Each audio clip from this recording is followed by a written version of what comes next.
A reading from St. Paul's Epistle to the Romans.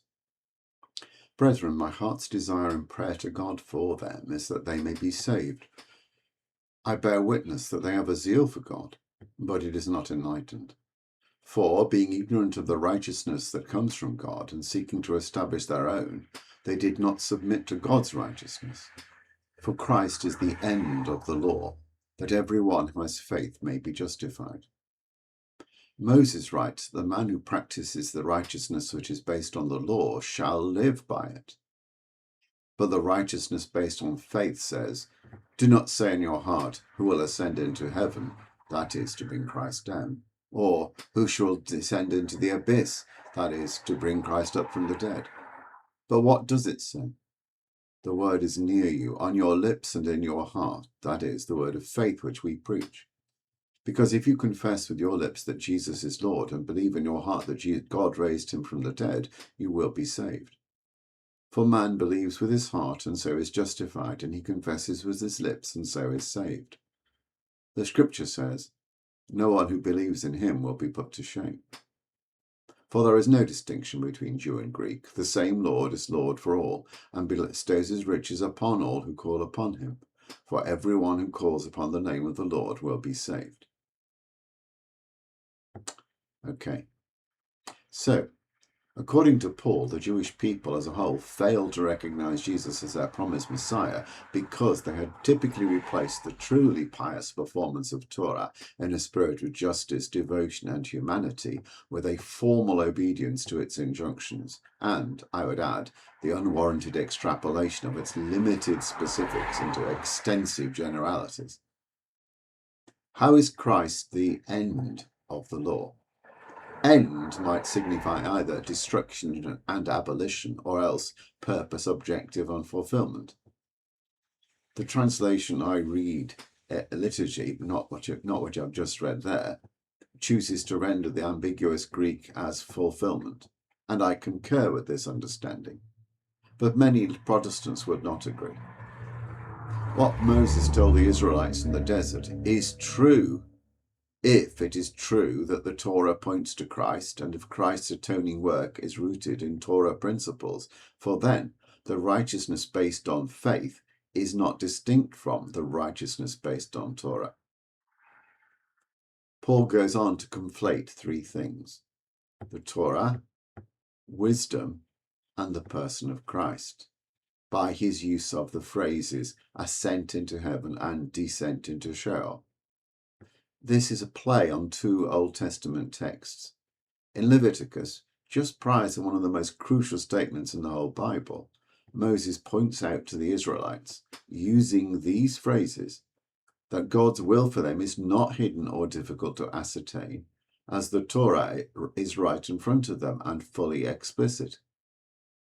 Many years later, the prophet Baruch asserts, again using these phrases, that wisdom does not have to be sought afar off, but is readily to hand. Paul, somewhat awkwardly perhaps, using two parentheses, makes Jesus himself, who is the embodiment and impersonation of Torah and wisdom, the object of desire, which does not have to be questioned after, because his character and message has been preached openly. The gospel is exoteric, not esoteric. Public and explicit, not obscure and encoded. Paul says that in principle it is sufficient for salvation for someone to profess and truly believe that Jesus is the risen Lord. But to believe in the heart and confess Jesus is Lord has serious and definite implications for the way we live. Notional faith, divorced from works of love, is dead. Now, a reading from the Gospel. And when he came to the other side, to the country of the Gadarenes, two demoniacs met him, coming out of the tombs, so fierce that no one was able to pass that way. And behold, they cried out, what have you to do with us, O Son of God? Have you come here to torment us before the time? Now a herd of many swine was feeding at some distance from them, and the demons begged him, if you cast us out, send us away into the herd of swine. And he said to them, Go.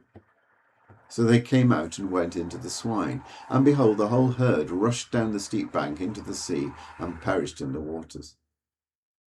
The herdsmen fled, and going into the city they told everything and what had happened to the demoniacs. And behold, all the city came out to meet Jesus, and when they saw him, they begged him to leave their neighborhood.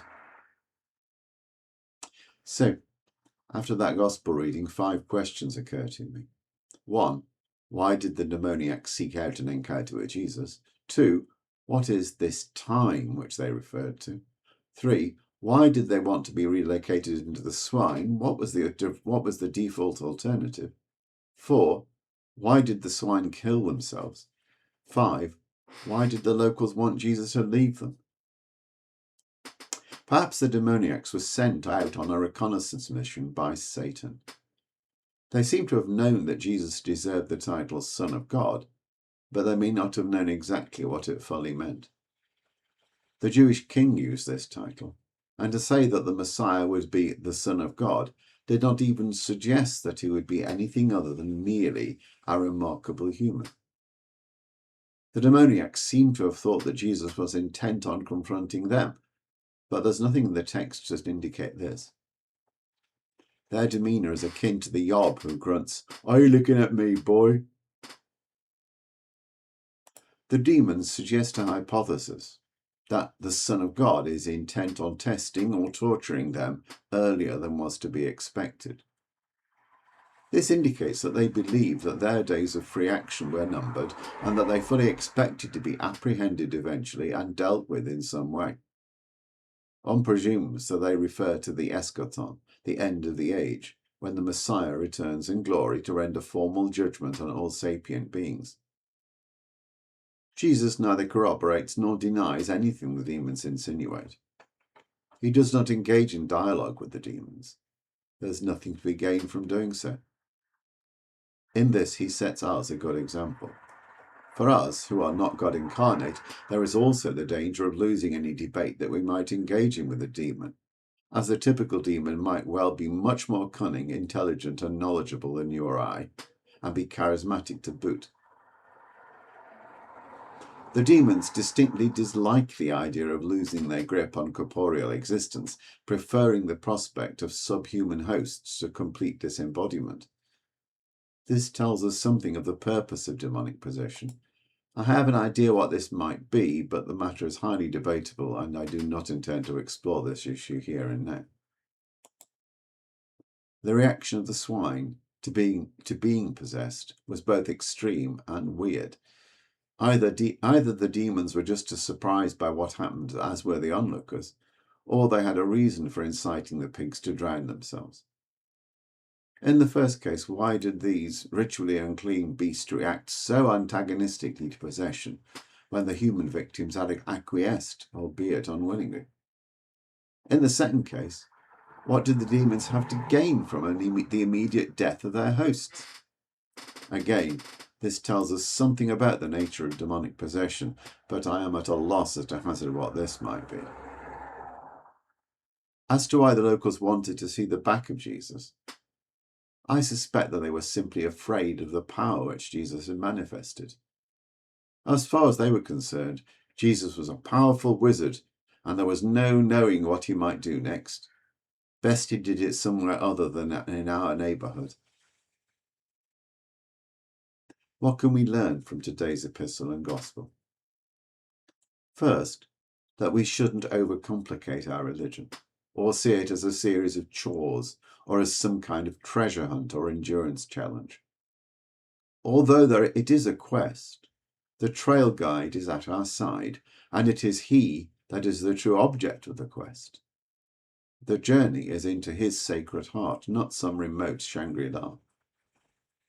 All that we need is sincerity of heart and a commitment to follow Jesus' lead wherever and in whatever he directs us. Second, we should not be afraid of Jesus' power. He is mighty God, and hence he is dangerous. But he is also the great philanthropist, the tender lover of humanity, and intends only our benefit. we should beseech him to abide with us, not send him on his way. May these two thoughts remain with you as you receive our Lord in Holy Communion, and then as you take him out with you into the world when you depart, once the sacred liturgy is completed.